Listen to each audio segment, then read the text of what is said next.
बच्चे में जो एक स्किल होती है, उस स्किल को हम थोड़ा सा इग्नोर कर देते हैं। उसकी वजह से बच्चे की जो पर्सनैलिटी है वो डबल माइंडेड हो जाती है। वो एक्चुअली है क्या और उसने एक्चुअली बनना क्या, ये दोनों चीज़ों में डिफरेंशिएट आ जाता है, जिसकी वजह से वो बच्चा टोटली कंफ्यूज रहता है। इज दैट के उस्ताद और मेंटोर्स में एक फ़र्क होता है। उस्ताद आपको मतलब बताते हैं, तालीम देते हैं, सिखाते हैं। मेंटोर्स और जो कोच होते हैं वो आपको रास्ता गाइड तो करते हैं।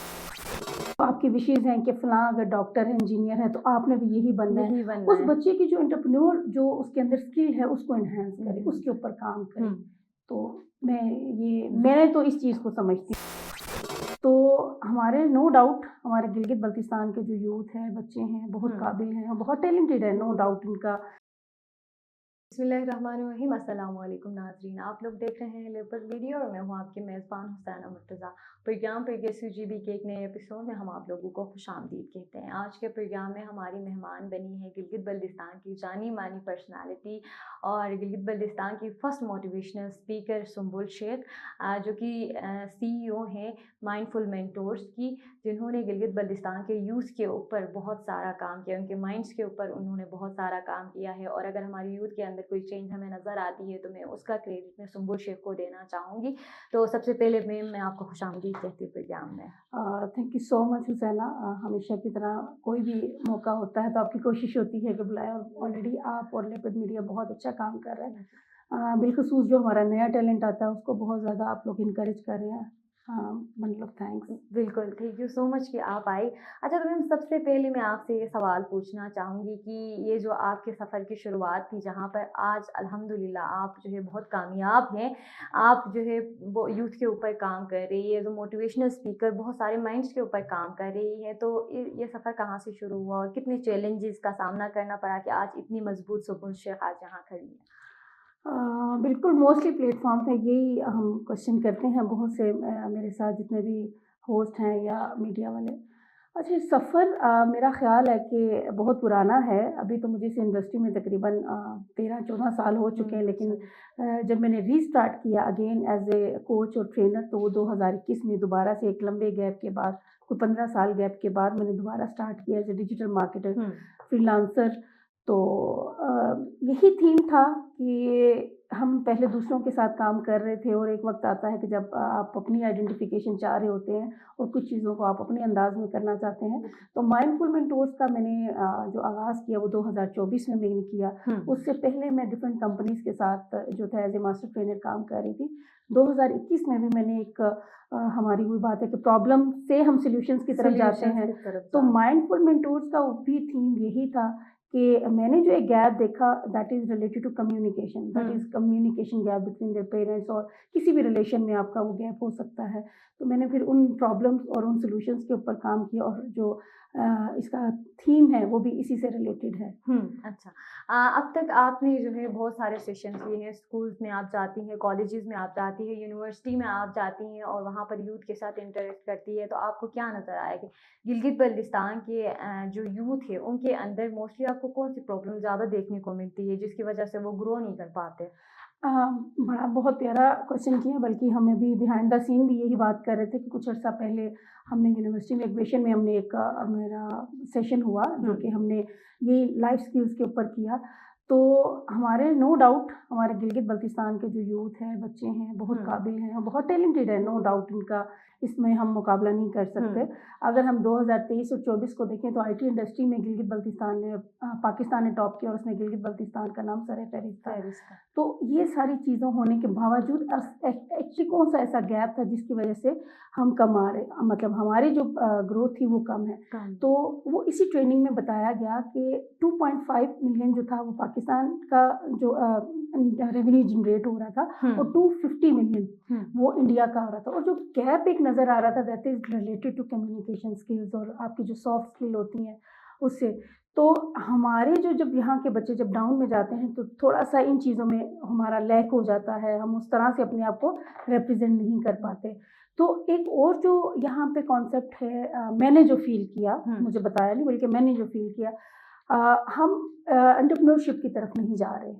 हमारा ज़्यादा फ़ोकस होता है कि हम प्रेफ़र कर रहे होते हैं गवर्नमेंट जॉब्स को कर रहे होते हैं, अपने मेडिकल के शोबों को कर रहे होते हैं, इंजीनियरिंग शोबों पे, लेकिन हम उस बच्चे में जो एक स्किल होती है, उस स्किल को हम थोड़ा सा इग्नोर कर देते हैं। उसकी वजह से बच्चे की जो पर्सनैलिटी है वो डबल माइंडेड हो जाती है। वो एक्चुअली है क्या और उसने एक्चुअली बनना क्या, ये दोनों चीज़ों में डिफरेंशिएट आ जाता है, जिसकी वजह से वो बच्चा टोटली कंफ्यूज रहता है। फिर इसमें एज ए पेरेंटिंग कोच भी मैं आपके प्रोग्राम के तवसुत से कहूँगी, बिलखुसूस जो माँ बाप हमें सुन रहे हैं, कि बच्चों को अपनी ख्वाहिशात की बजाय अपनी जो आपकी विशेज़ हैं कि फ़लाँ अगर डॉक्टर है, इंजीनियर है, तो आपने भी यही बनना है, उस बच्चे की जो एंटरप्रेन्योर जो उसके अंदर स्किल है उसको एनहांस करें, उसके ऊपर काम करें। तो मैंने तो इस चीज़ को समझती हूँ कि ये बिल्कुल। उसके बाद अगर हम यूथ के अंदर देखें तो आजकल गिलगित बल्तिस्तान की जो यूथ है वो अपने कैरियर को लेके बहुत ज़्यादा कंफ्यूज है कि उसने कहाँ पर जाना है। जैसे आपने कहा कि वो चाहते कुछ है लेकिन पेरेंट्स कुछ और बोलते हैं, तो वो वहाँ भी नहीं जा सकते, वो अपने उसको भी फॉलो नहीं कर सकते, तो बहुत ज़्यादा कंफ्यूज है। तो आप इसको क्या समझते हैं, ये साइकोलॉजिकली उनके साथ कोई मसला है या नहीं, सेल्फ डाउट का शिकार है, यानी पेरेंटिंग और हमारी सोसाइटी में इश्यूज है कि हमारी यूथ को वो मौके ही नहीं दी जा रही है कि वो खुद को एक्सप्लोर करे और अपने कैरियर को बनाए? बड़ा खूबसूरत क्वेश्चन किया। इसका भी मैं एक ही जवाब दूंगी कि जब हम उस्ताद, और पहले तो आपने जैसे माइंडफुल मेंटोर्स, आप एंड में मेंटोर्स की एक समझ रही है, तो माइंडफुल मेंटोर्स का भी यही थीम था कि मेंटी पैदा नहीं करना, मेंटोर्स बनाना, मतलब उनको इस तरह एम्पावर करना कि एटलीस्ट वो अपनी लाइफ के डिसीजन खुद कर सके। तो मेरे पेरेंट्स से भी यही है कि हम सब तकरीबन अपनी शख्सियत में ना हमें डाउट होता है, हम कॉन्फिडेंस नहीं होते, हम दूसरों के लिए क्लैपिंग कर रहे होते हैं, अप्रिशिएट कर रहे होते हैं, और जब वही बात आ जाए कि आपने खुद को अप्रिशिएट करना है, जैसे मैं किसी भी सेशन में जाऊं या मैं मॉर्निंग में उठती हूँ तो I said to myself, शाबाश सुम्बुल शाबाश। तो ये आपको पता है कि ये आपके जब हमारे सेशन हुए थे तो ये प्रैक्टिस मैंने आपको भी करवाई थी। तो हम जब तक खुद को ऑन नहीं करेंगे, हम अप्रिशिएट नहीं करेंगे, हम दूसरे हमें नहीं कर सकते। तो ये जब सेल्फ डाउट से आपने जब कॉन्फिडेंस की तरफ आना है तो you should appreciate yourself first of all. और पेरेंट्स से भी यही रिक्वेस्ट है कि आप अपने बच्चों को ऑन करें, कंपैरिजन में मत लेके जाएं। And the second thing is that कि उस्ताद और मेंटोर्स में एक फ़र्क होता है। उस्ताद आपको मतलब बताते हैं, तालीम देते हैं, सिखाते हैं। मेंटोर्स और जो कोच होते हैं वो आपको रास्ता गाइड। तो उस्ताद के पास का जो सफ़र है मेंटोर तक, मेरा ख्याल है कि हमारा वहाँ आके एक लैक हो जाता है। हम अभी भी मैं आपको बताऊंगी कि I have my own coach, मेरे मेंटोर हैं, कोई प्रॉब्लम होती है मैं फ़ौरन उनसे कांटेक्ट करती हूँ, चीज़ें डिस्कस, क्योंकि लर्निंग कभी ख़त्म नहीं होती। और बीइंग ए पेरेंट अगर मैं बात करूँ तो it's not a journey, I think it's a learning. हम डेली बेस पे हम अपने बच्चों से ही सीख रहे होते हैं। तो स्पेशली मेरा यूथ को ये पैगाम है कि आप अपनी लाइफ में कोच मेंटोर ज़रूर रखें, उनकी निगरानी में आप उनकी गाइडेंस ज़रूर ले जाएं। उस्ताद और मेंटोर्स के फ़र्क को थोड़ा सा जहन में रखें, और वो आपको रोड मैप दिखाते हैं जो मेंटोर्स होते हैं। बेशक आपने सही कहा कि हर किसी को मेंटोर की ज़रूरत होती है ताकि उसको सही गाइडलाइन मिल सके। तो अगर हम आपकी बात करें तो आपने बहुत सारे सेशंस करवाए हैं गिलगित बल्तिस्तान के अंदर, गिलगित सिटी के अंदर आप हर जगह पे जाते हो, सेशंस करवाती है जो हम देखते हैं। तो क्या ये आप जो है डिफरेंट प्लेटफॉर्म्स के साथ कोलैबोरेशन से करती हैं, यानी खुद अपने सेल्फ से करती हैं, या गवर्नमेंट की तरफ से? मेरा कहने का मतलब ये है कि गवर्नमेंट की तरफ से कभी आपको सपोर्ट रही हो? अच्छा, यहाँ से मोस्टली हम देखते हैं, हम मीडिया में भी देखते हैं, अभी एग्री कर रही होंगी कि डिफरेंट प्रोग्राम्स आते हैं या इंटरव्यूज़ होते हैं जिसमें ख़वातीन भी अपना रिएक्शन दिखा रही होती हैं। लेकिन फिर भी इन द एंड मैं यही कहूँगी कि बीइंग ए सिटीज़न, हमारी जितनी भी चीज़ें हैं वो हमारी गवर्नमेंट ही देख रही होती है।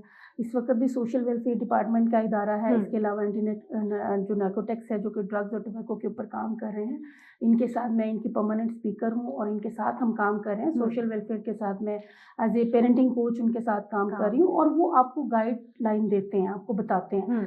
दूसरा ये कि हुसैना, जो मैंने एक चीज़ देखी, मैं बल्कि यहाँ से आपके प्रोग्राम से यही कहना चाहूँगी कि हम लोग सब चाहते हैं कि अगर हमारा कोई स्टार्टअप है, कोई प्राइवेट कंपनी है या कोई एंटरप्रेन्योर है, तो वो अकेले सफ़र करे। तो ये सफ़र अकेले नहीं होता। इस वक्त में मैं अल्हम्दुलिल्लाह गिलगित बल्तिस्तान की तकरीबन 7 से 8 ऑर्गेनाइजेशंस हैं जिनके साथ मैं कोलैबोरेशन में हूँ, और 4 से 5 ऑर्गेनाइजेशंस के साथ मेरे एमओयूज हो चुके हुए हैं। हम्म। तो कहने का मतलब है कि आप ये मत सोचिए, रिस्क का वादा अल्लाह ने अल्लाह दिया ने है। दिया। इज्जत और रिस्क, हम पहले इस कॉन्सेप्ट को क्लियर कर रहे हैं कि जो रिस्क है और हम्म। इज्जत है, इस दोनों का वादा अल्लाह ने आपसे किया है, बिल्कुल। ये कोई नहीं ले सकता। हम्म। लेकिन जब आप कोलैबोरेशंस में जाते हैं या एमओयूज की तरफ जाते हैं तो आपको भी सीखने का मौका मिलता है, और उस प्लेटफॉर्म से आप दूसरों को भी सिखा रहे होते हैं। तो ये एक मिथ है कि जब आप कोलैबोरेट करते हैं या आप डिफरेंट दो इदारे जब मिल के काम करते हैं तो शायद आपका जो है रिस्क एक- कम हो जाएगा। ऐसा नहीं होता, नहीं होता। ऐसा नहीं होता। बिल्कुल। और अगर आपने जैसे ऑफ द कैमरा भी ये पूछा कि क्या वजह है तरक्की की या आप कामयाब हो रही है, तो यही वजह है कि मेरा यकीन अल्लाह पाक के बहुत ज़्यादा है, और दूसरा इदारों के साथ कोलैबोरेशंस हैं। बिल्कुल, एक दूसरे के साथ हमें कनेक्टेड रहना चाहिए और मिलके काम करना चाहिए। बिल्कुल। अकेले कभी भी चेंज नहीं लाया जा सकता। आपको एक चेन बनानी होती है चेंज की तरफ जाने के लिए। तो एक इंटरेस्टिंग सवाल मैं आपसे पूछना चाहूँगी कि सुम्बुल दूसरों को मोटिवेट करती है, दूसरों के मोटिवेशन का ज़रिया है, तो आपको अगर खुद ज़रूरत पड़े मोटिवेशन की, कभी खुद ऐसा होता है, हर इंसान पर बुरा वक़्त आता है, बिल्कुल। बहुत ज़्यादा अकेला फ़ील करता है, कैसे मोटिवेट करते हैं? आपको कौन मोटिवेट करता है? अच्छा, इसमें जो सबसे पहले मैं कहूँगी जो क्रेडिट जाता है वो डेफ़िनेटली आपके जो लाइफ़ पार्टनर होता है, आप चीज़ों को डिस्कस करते हैं, और हमारी खूबसूरत हमारे रिश्ते में प्यारी बात ये है कि वी टॉक इन टेबल, हम टेबल टॉक करते बिल्कुल। हैं, कोई प्रॉब्लम आता है डिस्कस करते हैं। लेकिन ऐसा नहीं है कि सुम्बुल शेख डिमोरलाइज़ नहीं नहीं होती, होती। और डेली बेस पे हम लोग को चैलेंजेस, ज़ाहिर है अगर हम ज़ाहिर कामयाब है। हो रहे हैं तो उतने ही हम चैलेंजेस भी फेस कर रहे होते हैं। लेकिन मैं ये कहती हूँ, अगर हम साइकोलॉजी तौर पे अगर बात करें तो हम कहते हैं लिखना, because I am also a writer. तो मेरी कोशिश होती है कि जब कोई इस तरह की चीज़ें आती हैं, सबसे पहले तो आप अपना रजू अल्लाह ताला से अल्लाह करें, ताला से डर। आप अपने आप को उससे जोड़ें, क्योंकि सूफ़ीज़्म भी आपको सुकून देता है।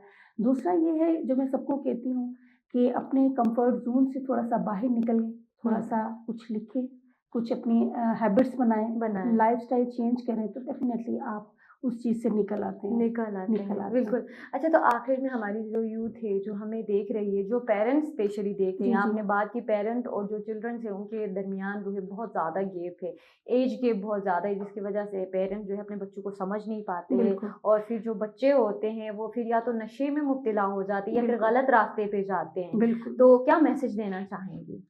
अच्छा, यहाँ पे एक और ही बात है, जैसे अभी मैंने आपको बताया कि 1-2 गवर्नमेंट के इदारे हैं जो स्पेशली हम इन्हीं चीज़ों के ऊपर काम कर रहे हैं, और कुछ दिन पहले हमारे ये जो इदारा है एंटी नारकोटिक्स, वहाँ भी हमारी यूनिवर्सिटी के बच्चे हैं, उन्होंने एक पूरी रिसर्च की है। तो उसमें ये है कि 70% लड़के हमारे जो गिलगित-बल्तिस्तान में मनशियात का शिकार हो, 30% बच्चियाँ इसमें शामिल हैं। तो आप अंदाज़ा कर सकती हैं कि ये रुझान कितना बढ़ता जा रहा है, और ये कॉन्सेप्ट नहीं है कि हमारी बच्चियाँ इसमें शामिल नहीं हैं। तो इसमें मेरी स्पेशली आपके प्रोग्राम से ये रिक्वेस्ट है कि उन माँ-बाप को कि हम हर एक को टाइम देते हैं, हर एक को वक़्त देते हैं, हर चीज़ कर रहे होते हैं, टाइम नहीं दे पाते तो अपने बच्चों को नहीं देते। Please it's a humble request to you all कि आप उनके बिहेवियर्स के ऊपर काम करें। बच्चों की सोसाइटी को लाज़मी चेक करें, बच्चों की कंपनीज़ को चेक करें। बच्चा कहाँ कब आ रहा है, कब जा रहा है, घर के अंदर वो क्या एक्टिविटीज़ कर रहा है। अक्सर हम बच्चों को मोबाइल दे देते हैं और ये नहीं देखते कि हमारे बच्चे क्या क्या देख कर रहे हैं, रहे हैं? क्योंकि माँ के ऊपर बहुत ज़्यादा इस चीज़ की ज़िम्मेदारी आ जाती है। और ये बात भी नहीं है कि ज़िम्मेदारी में खाली माँ का किरदार है। जिन घरों में बाप उस चीज़ की सरपरस्ती नहीं करता तो अक्सर वहाँ केसेस देखने में आ रहे हैं। तो माँ और बाप दोनों मिल के, जब तक माँ बाप घर नहीं आ रहा उस वक़्त तक माँ की ज़िम्मेदारी है कि बच्चे के बिहेवियर के ऊपर जो है वो काम करे। और ये कॉन्सेप्ट नहीं है कि बहुत छोटे बच्चे इन चीज़ों का शिकार हैं या बहुत बड़े, नहीं। जब तक आप बच्चों पे चेक एंड बैलेंस नहीं होगा, अब मैंने 10 से 11 साल बच्चों को भी देखा है स्मोकिंग करते हुए। बिल्कुल। तो कहने का मतलब है कि कहीं न कहीं हमारी नेग्लिजेंस हो जाती है हो बच्चों के जाती मामले है, में। बिल्कुल आपने सही कहा। तो thank you so much ma'am, आप आए, बहुत अच्छा लगा, आपने वक़्त निकाला हमारे लिए। तो नाज़रीन, ये था हमारा आज का प्रोग्राम, उम्मीद है आप लोगों को अच्छा लगा होगा। तो इसी मैसेज के साथ मिलते हैं किसी नए प्रोग्राम में, तब तक के लिए हमें दीजिए इजाज़त। अल्लाह हाफ़िज़।